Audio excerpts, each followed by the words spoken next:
the 60th anniversary of the Waco Tornado. These lectures are being co-sponsored by Dr. Pepper and the Waco Dr. Pepper Museum and the Waco History Project. The museum you've seen. The Waco History Project is an effort that's been going on since about 2006 or 7. It's a collaborative effort ongoing with individuals and organizations to provide three basic things: a resource base on Waco history, presentations of historical interest, and generates curricula and other learning resources for teaching local history in Waco and the surrounding communities.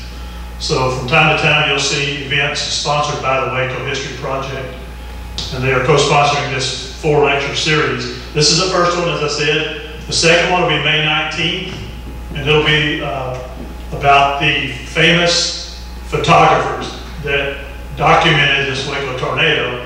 The one on June the 2nd will be the lesser known photographers and talking about postcards and picture books that were for sale, showing the destruction of Waco. The last one will be June 23rd, and it'll be about the Red Cross relief efforts that took place at First Presbyterian Church and a lot of the things that they did over there to help with disaster relief. And a little bit of each of these is over in the exhibit on the tornado that's in the main museum, so be sure to take a look at all of that.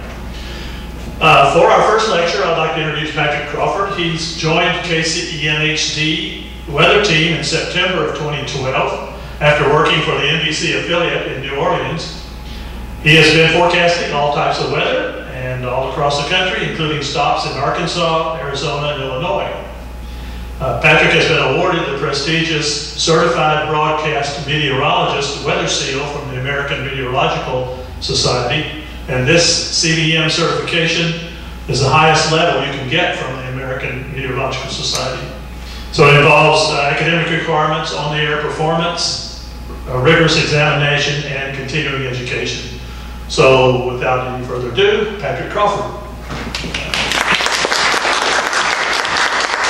Everyone, I really appreciate you stepping into the auditorium today to let me speak with you about tornadoes. Basically what my lecture today is going to be about is what causes tornadoes, what you can look out for, and then especially tornado weather safety, which is where I come into play, being a broadcast meteorologist here locally. Whenever a tornado turns up on the radar, I have to cut into programming. Unfortunately, it might not be impacting your specific area, but nonetheless, somebody is in danger whenever a tornado is taking place. It's my job to protect those people that could be in danger. And it really is an important part of my job criteria. I have to make sure that I protect everybody whenever the weather turns severe. If you enjoyed my lecture today and you want more weather information, you can follow me. I have a Facebook page. It's Meteorologist PC, and then I also have a Twitter page, Meteorologist PC, so it'll be easy to remember. And I'm always updating local weather information, so if you want, for Central Texas weather information, you can always follow me on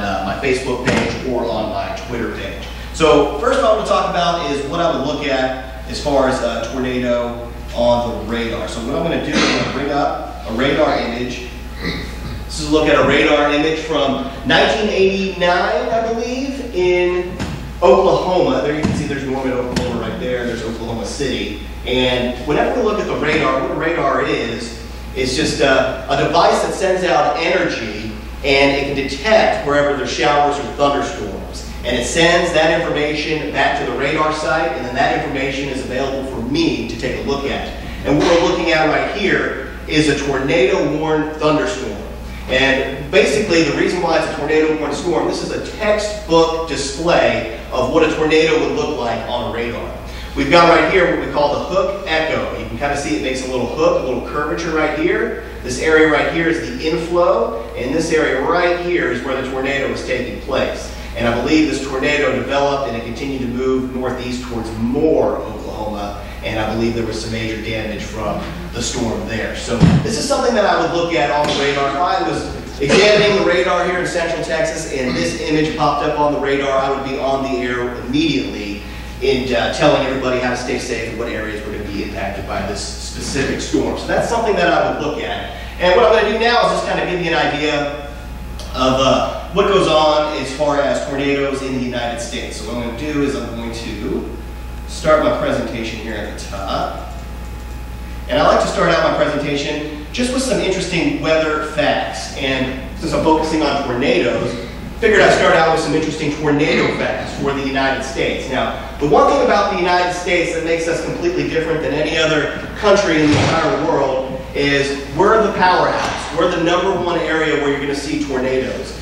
Tornado chasing is very popular right now. People will get their cameras and their video cameras and even their cell phones, and they'll go and they'll chase after these thunderstorms just to get an image of a tornado, and maybe they can get it on TV, or maybe they can, put it on a website or something. And what happens is the United States, they get so many tornadoes. Since we're the #1 area to get tornadoes, we get a lot of people that live in other countries that come specifically to the United States just for tornadoes. I don't know if that's a good thing to be #1 in tornadoes, but that's the way it is in the United States, and it really has to do with our topography, the way that our landscape is, and then also our location on the globe is ideal for tornado development. So that's what happens. We have the most powerful tornadoes in the entire world.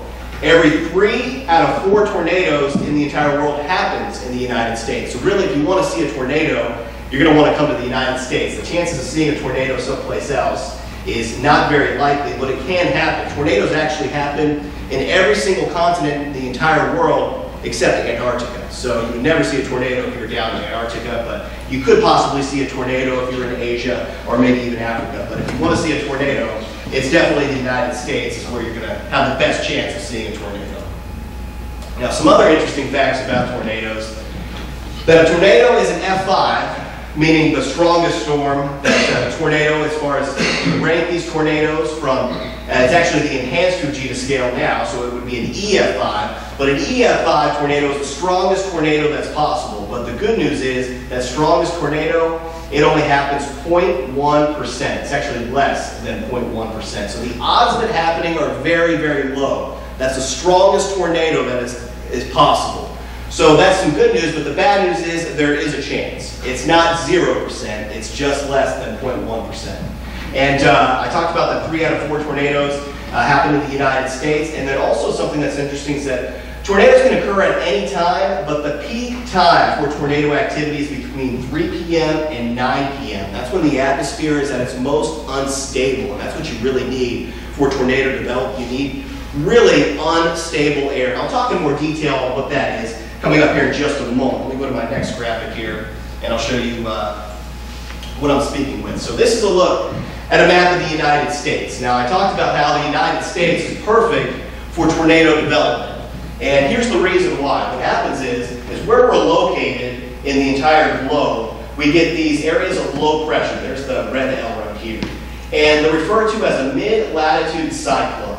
And what happens is they move in from the north. So they come in from southern Canada, and they have a lot of cold and dry air associated with them on the back side. Well, out ahead of these storm systems, we get a lot of moisture from this right here. This is the Gulf of Mexico. It is a major moisture source for all the weather in the United States. It's a big reason why we get tornadoes here. If we didn't have the Gulf of Mexico, we wouldn't be #1 as far as tornadoes. So the Gulf of Mexico is very important because it provides the energy, the moisture that is needed to produce these supercell thunderstorms, which in turn will produce tornadoes. Now what happens is you get this cool and dry air moving in from the north. Well, you got this warm and humid air that's moving in from the south, and what happens is they clash. It's referred to as the clashing of the air masses, and that's where we get here in the United States. No other country gets this type of weather setup. So when we're looking at this map, this is the area that we would focus on most for severe weather. Now, I've got this over here. If you can't make it out, it says jet stream.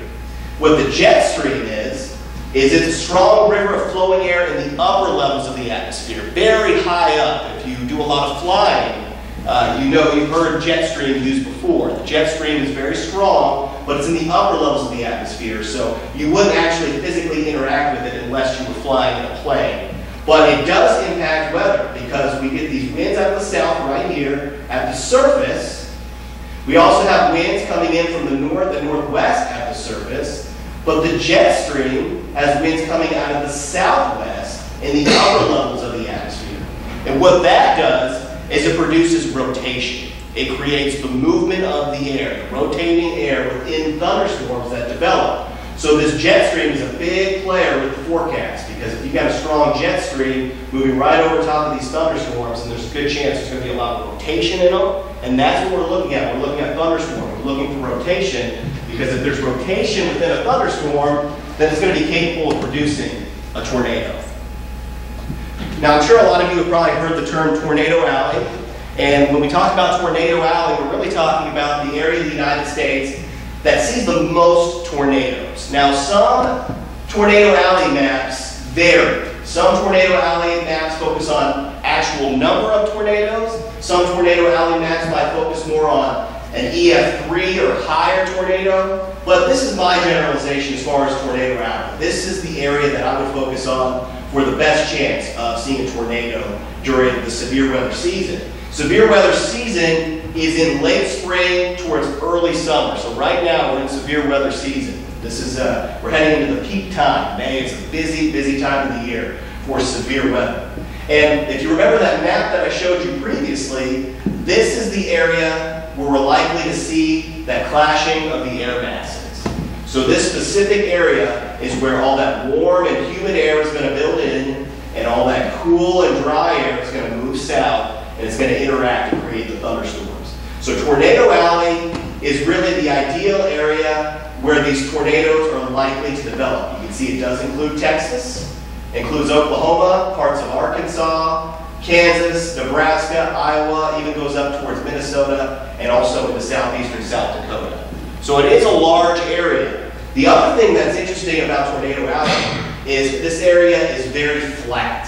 So we've got a lot of flat land right here, and what that does is it allows the movement of that warm and humid air to move from the south to the north, and it allows the cold, dry air from the north to move south. So the fact that this is very flat, there's no mountainous regions to really prevent any air from moving into this particular area. It allows all the cold air to move down south. It allows all the warm air to move to the north. And that's where we get that clashing of the air masses. So unfortunately, where we live, it is in Tornado Alley. We do get tornadoes here. And of course, we were talking about that just a few minutes ago with the anniversary of the Waco tornado. So the one thing I want to talk about, which is really my specialty being in this area, is tornado safety. So say you watch my forecast the night before and I say, you know, we got a chance for some really strong storms in tomorrow's forecast. So the one thing that you should take from that is like, maybe I should kind of keep an eye on things, see, you know, how things start to develop.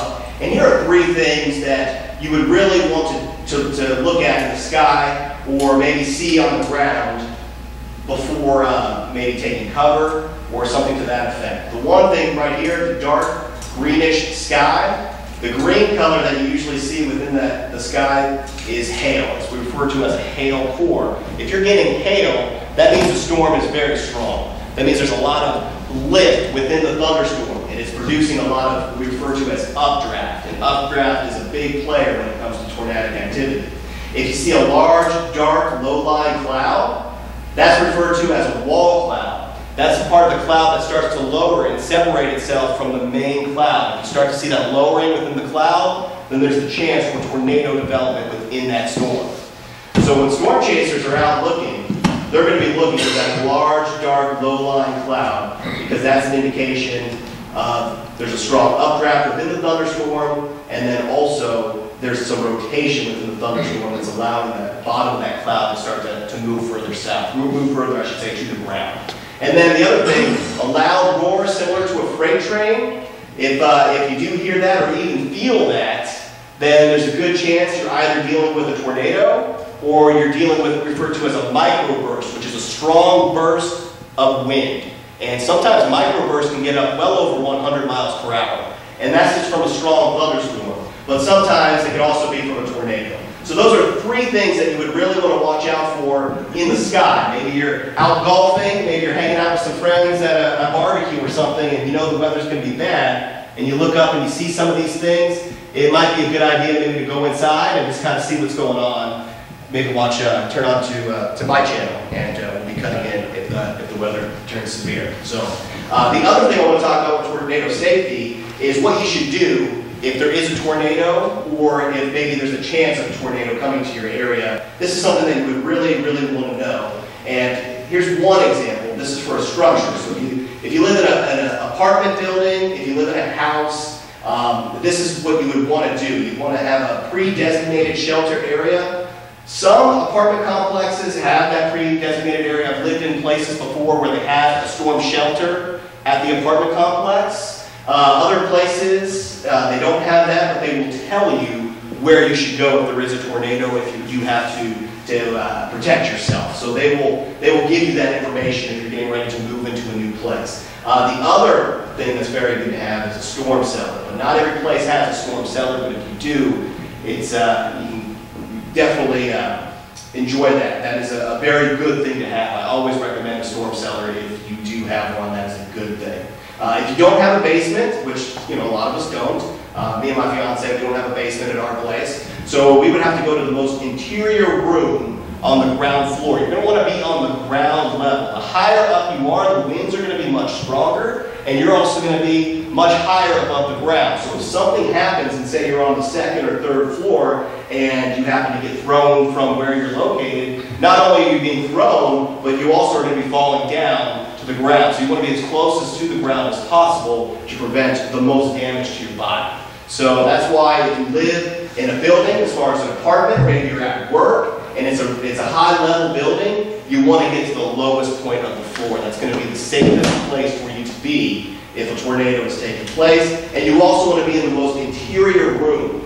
Now, the reason why you want to be in the most interior room is because the first thing that a tornado is going to do is it's going to damage the outside part of the building that you're in. So if you're closest to the outside, you're on the outside edge of the wall, that's a dangerous place to be. You want to be further from that. You want to be in the interior part of the building as far as on the first floor, ground floor. And you always want to stay away from corners, windows, doors, and exterior walls. Typically the best place to be is a bathroom. And they say the best place to be as far as the bathroom or restroom is because there's a lot of pipes that are surrounding the walls, and that's going to add extra protection for you. Another thing, if you are into a bathroom, a lot of people, what they're recommended that they do is to get pillows or maybe a mattress and to put that over themselves and to get into the bathtub, and then you can pull that protection over you until the storm passes. That's another good thing that you could do. So I hope you never have to do this stuff, but I really just want to make sure you're kind of aware of what you need to do if weather turns bad like this. Now here's something that could happen. The severe weather could be happening and you could be driving in your vehicle. Now, the one thing they say is that you're going to have to go very fast if you're going to drive away from a tornado. So you're going to kind of have to make a split decision on that. If you are in a tornado, or if you're in a vehicle and you see a tornado, you're going to have to determine, okay, I'm going to go for it, or you need to go find a nearby structure and get to the lowest point of the floor. It's really a tough decision to do. The only reason why I say that is you don't really know necessarily what direction a tornado is going.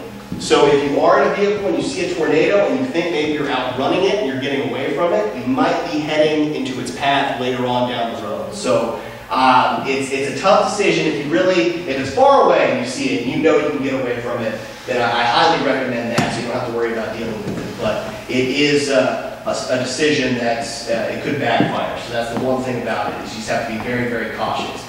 Now, if you can't drive away, again, you can find a place, maybe a nearby place that looks very sturdy and it's very structured and you can get to the lowest point of the floor. Now, the one thing that, this last one right here, maybe you're out in the middle of nowhere and you see a tornado and you're in a vehicle and you want to get away from this tornado. The one thing you're going to do is lie in a flat nearby ditch or a depression. And the reason is the further you can get below ground level, the winds are going to be weaker, and that tornado is not going to be able to pick you up. So that's why they say to get to a flat or nearby ditch, then you would cover your head, protect yourself. You have a question? Yeah, how fast can a tornado travel on the ground? It can travel, very slow, 5 miles per hour, or it can travel very fast, 35, 40 miles per hour. Just depends on the Like, it would depend on the speed you're trying to outrun it or run away from it. Yeah, exactly. And, the thing is, sometimes tornadoes, what they'll do is they'll hop, where they'll hit the ground, they'll start going a little bit, and they'll come up, and then boom, they'll just kind of come out of nowhere kind of thing. A lot of times when you see people in a storm, like a hailstorm or a tornado, they drive under overpasses. And I've heard some people say that that's not good, or that's dangerous or not dangerous to do. Yeah, overpasses are dangerous, especially for debris. If you get under an overpass and there's flying debris, you don't really have anywhere else to go. You're just going to have to deal with it. So that's why with an overpass, it's not a good place to be. It's actually a dangerous place to be. So you wouldn't want to be in an overpass. You want to go into a ditch or a depression. Yes, ma'am? What direction do they normally travel? Tornadoes usually travel from the southwest to the northeast. Okay. Good question. So there we go, that's vehicle safety, and sometimes, you might not be in a vehicle, maybe you live in a mobile home or a trailer, and one thing that I recommend with a mobile home or trailer is the area that you're living in at that specific time. It's a good idea to see if they have a storm shelter. Some mobile parks have a storm shelter available for people to go, others don't. I'd recommend finding a place that does have a storm shelter just because of the mobile homes not being a good place for you to protect yourself. There's not that interior section of the lowest point of the floor, which is ideal to protect yourself. There's just not that section available in a mobile home. So there's really no protection against tornadoes in a mobile home. So if you live in a mobile home and there's a tornado warning for your county, your city, your town, you're going to want to go and get to that storm shelter. If not, maybe you'll have time to go to a nearby place that's a little bit more structured where you might feel a little safer, or you can also do the lie flat in a nearby ditch or depression. That's another thing to do. So mobile homes, you always see video, damage to mobile homes and everything, tornadoes. They just seem to love mobile homes or trailers, and they don't take much time to destroy the whole thing completely. So that's another bad thing about mobile homes. They can be destroyed very easily. Now, another thing, when I talked about just being outside, you're not in a vehicle, and you're not in a structured area, and this is what you're going to want to do. Again, I talked about that. You don't want to get under the bridge or the overpass. You're going to want to be in a low, flat location. Specifically, I would prefer you be into kind of a ditch area or a depression. Maybe there's an area where they have it carved out for flooding. Maybe it's a flooding area, so they have an area cut out to allow for water travel. That might be an ideal place. But the number one cause of death of tornadoes, a lot of people might not know this, but it's flying debris. I was reading something where there was a tornado in Europe, and the tornado was so strong that it forced a piece of wood, I guess it was like a 2x4 or something like that, through a steel pole or something like that. So, because the winds are just so strong in a tornado. And I'll show you how strong the winds are coming up here in just a second. Let me go to the next graphic here. This is a big thing when it comes to my field, because what I'll do is if I'm looking at the weather, and I'm in the weather center and I'm forecasting, and if I talk about a tornado watch, some people might not really take that too seriously. I'm not saying any of you would do that, but some people just say, oh, is this a tornado watch? What's the big deal? Well, whenever there's a tornado watch issued, and you see maybe our little bug that comes up in the corner and it says tornado watch and it has the counties highlighted that are under the watch, the reason why we're talking about that is because it means that conditions during the time period that we're talking about, typically about 12 hours out when the tornado watch is first issued, conditions are going to be favorable for severe thunderstorms, and those thunderstorms are going to be capable of producing tornadoes. So if we ever issue a tornado watch, it doesn't mean anything is happening at that specific time. It just means conditions are going to be favorable for development. So if we're looking at a tornado watch, it doesn't mean you need to take cover right then and there. It just kind of means you need to pay attention maybe to us on TV, to the National Weather Service, if you have a weather radio, if they're alerting you, that kind of thing. But if a warning is issued, a tornado warning, that means that it's happening at this very moment, or it means it's going to be happening very soon. So hopefully, if there's a tornado warning, we're able to alert you and go on the air and explain to you what's going on in plenty of time, so you're going to be able to protect yourself. You have to go take shelter and let you know exactly where the tornado is going to be. The one great thing about technology today is that radars are very good at detecting tornadoes. So even at night, when you can't visibly see a tornado, it's not visible, if you're looking at a radar, we can detect where there's what we refer to as a tornado signature. Remember that very first graphic I showed you, that radar that looked like that, we would be able to see that and determine where a possible tornado could be, and then we would put out a warning, and that's when you really need to pay attention. What county is involved, what town, what city, where's it going, and what you need to do to protect yourself. So if you ever hear of a tornado warning, I mean, it's the Rolls Royce of warnings when it comes to weather. It's a big one. That means that a tornado is happening or a tornado is about to happen. So if I ever cut into programming and it's your favorite show in the entire world and you don't want to miss it, but I cut into programming to talk about a tornado warning, that's why. It's because it's so serious and somebody is being impacted by that tornado warning. So this is another map here. This is of the United States. And this is the annual average of severe thunderstorm watches per year. And if you remember, when I was talking about Tornado Alley, I was talking about this specific area right here. And this kind of sums it up over the past 20 years, where the most watches have taken place is right there in Tornado Alley. So this is the area right here where all the severe weather really takes place. Now, you know, there's a couple of severe thunderstorm watches in other areas. I mean, that happens, but just notice the big difference. I mean, it really stands out. This area right here, which does include especially north central Texas. A lot of tornado, or I should say severe thunderstorm watches in the past 20 years. So this next map right here, this is the average tornado watches per year. Now, the one thing that's interesting is you can see there is a good amount of tornado watches right here. But notice how the peak, the bulk of it, is located right here. And that is Mississippi, and that's Alabama right there. And the main reason for this is they do get tornadoes. Sometimes the jet stream can dip that far south. I talked about the jet stream in that one map. But the other thing right here is because of tropical weather. And the reason why is that with tropical storms or hurricanes, they produce tornadoes as well. So within a tropical storm, you might have, here along the entire coast, a hurricane watch. But at the same time, you might also have a tornado watch going on because of the strong rotation within these tropical storms. It's very easy for them to produce tornadoes. Now, the one good thing about it is they're not going to be producing the strongest tornadoes you've ever seen, but they could produce multiple tornadoes. And so that's why this specific area, I should say, this specific area has the highest amount of tornado watches over the past 20 years. And that is because not only do they get tornadoes, but add on to that the fact that they have tropical weather, tropical systems, tropical storms, and hurricanes go there as well. So, and then here's one right here. This is the average annual number of tornadoes per state. And you can see this is from 1981 to 2010.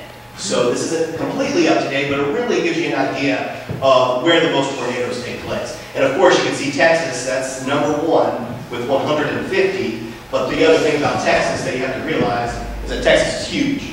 Look at the size of Texas compared to every other state. So that's the reason why Texas is a little bit higher, or I should say noticeably higher, compared to everyone else. The one that stands out though is Kansas. Notice Kansas, 78. So right behind Texas is Kansas. And Kansas is an ideal location for tornadoes. But you can see Oklahoma's at 57, Missouri at 39, 48 in Iowa, 51 in Nebraska, that's Colorado at 47. So remember when I was talking about Tornado Alley, this really kind of summarizes where the bulk of the tornadoes are going to take place. Nebraska, Kansas, Oklahoma, and Texas. Also Iowa somewhere. But remember that red shading that I had on that map. So it really kind of goes along with what I was talking about with where the most tornadoes take place is in Tornado Alley. So this right here is the enhanced Fujita scale. I know it's a little hard to read. There's a lot of text on there, but it goes from an EF5, or I should say EF0, all the way up to an EF5. So an EF0, that means enhanced Fujita. The E is enhanced, the F is Fujita, who is the doctor who made up the scale. His name is Fujita. And 0 is kind of the ranking. So similar to what we have with hurricanes, we've got Category 1 hurricanes, Category 2, Category 3. We've got EF0, and it goes up to EF5. So with an EF0 tornado, which is 53.5% as far as the frequency. So most tornadoes, over half of the tornadoes that take place are EF0. So we're talking about minor damage. We're talking about peels to surface off some roofs, gutter damage, siding damage, branches broken off other trees. So with an EF0, the damage is there, but it's not catastrophic. It's not the worst damage that we can see. But as we go up in the speed, because the speed is 65 to 85 miles per hour within an EF0, let's say we go up to an EF2, the wind speeds jump from 111 to 135 miles per hour, and we're looking at considerable damage. Roofs torn off, foundations of homes shuffled, shifted, mobile homes completely destroyed, large trees snapped. So when we go from an EF0 and we jump up to an EF2, this is when we're starting to talk about some serious tornado damage. So if we say there's a chance for an EF2 tornado, then that's something that you really need to pay attention to because we're looking at considerable damage. At EF3, it goes up to severe damage. EF4, extreme damage. And then EF5 is massive damage. So an EF5 tornado, which I believe it was 2 years ago, there was an EF5 that went through Joplin, Missouri.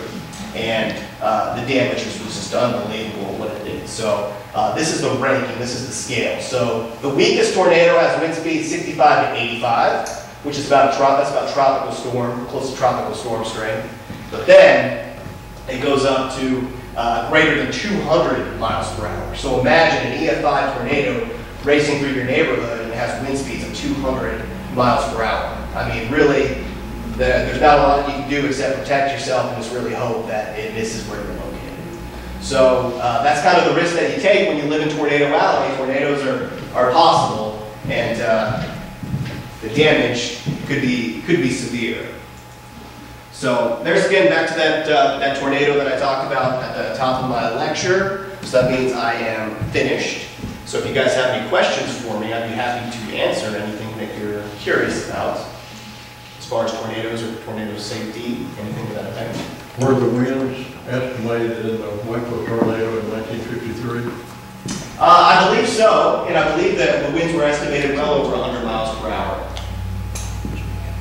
Yeah, I mean that was a massive tornado. Was it a 5? What was the question? What's that? What was his question? He asked if the wind speeds were strong at over 100. Was it over 100 miles per hour? Is what you asked? I don't know. Oh, okay. For the Waco tornado.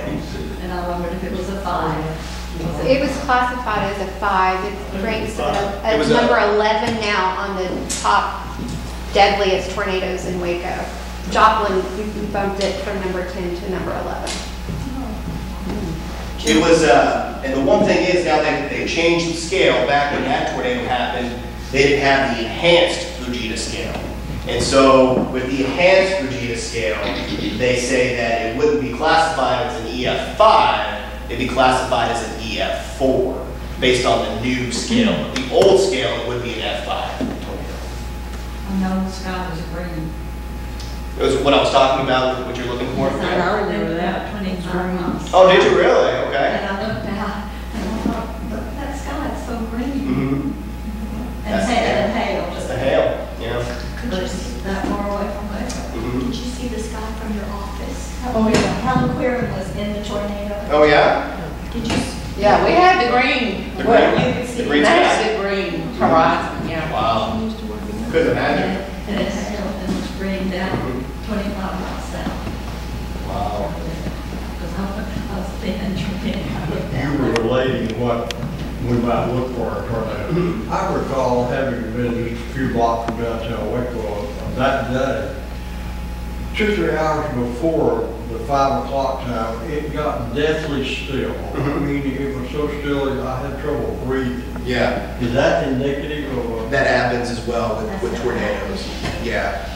You get the calm before the storm, you know, and that's one thing that you do want to watch. If you're seeing the greenish sky and then everything goes calm like that, that's a good idea to take up. Absolutely. Any other questions? So do animals know, like, before earthquakes, do animals sense tornadoes are coming? You have evidence of that? I don't have any evidence of that, but I mean, you know, my dog always freaks out when there's a thunderstorm nearby, so maybe there's something to that. Sir? Have you ever had the, I don't want to say opportunity, but have you ever had personal experience with tornadoes? You know, my fiance is a meteorologist, and she's a storm chaser. So she likes to get in the car and go after these storms, which I think is just absolutely crazy. I mean, I'm a meteorologist, I love storms, but I don't want to be up right next to one. I want to be inside where I'm safe. But what she does is she looks at the forecast in the morning, and she determines where she thinks the best chance for tornadoes are going to be. Well, about 2 weeks ago, maybe 3 weeks ago, I was off, and she said, hey, listen, I'm looking at the severe thunderstorm forecast, and it looks like Oklahoma's going to have some severe weather. You want to go for a ride? Well, I mean, you know, like 5 hours later, and then, you know, we're sitting there, we're chasing after the storm, and they've got tornado sirens going and everything. And this was up towards Lawton, Oklahoma. And there was a tornado. It was a pretty strong tornado. It wasn't an EF4, EF5, anything like that, but I think it was an EF1. And she loves that stuff.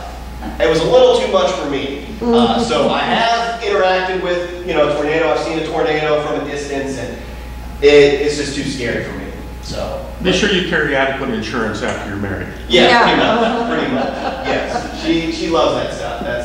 That's her field of meteorology. She loves to chase and take pictures and everything. But for me, I like to stay in the studio and look at the radar right here and keep you guys safe. There's a program on TV called Storm Chasers. Storm Chasers, yeah. Is that made for TV drama, or is that pretty much what you do? That's pretty much real. I mean, those guys are crazy. Reed Timmer, I've met him before. He was at we had a severe weather, severe storm conference in New Orleans, and I met Reed Timmer, and he's out there. You know, he's an adrenaline junkie, is what you refer to him as. You know, like these little machines. Oh yeah, out there. Absolutely. They will go, but they're smart about it. I mean, they won't drive directly into a tornado, but they'll get as close as they can. And so I would say that a lot of that isn't really, you know, enhanced for TV. Those guys are just crazy. That's what I'm saying. Some people like it though, and he makes a good living doing that. So good for him. But he's a real nice guy though. He's a real nice guy. Any other questions? Did I bore you guys long enough?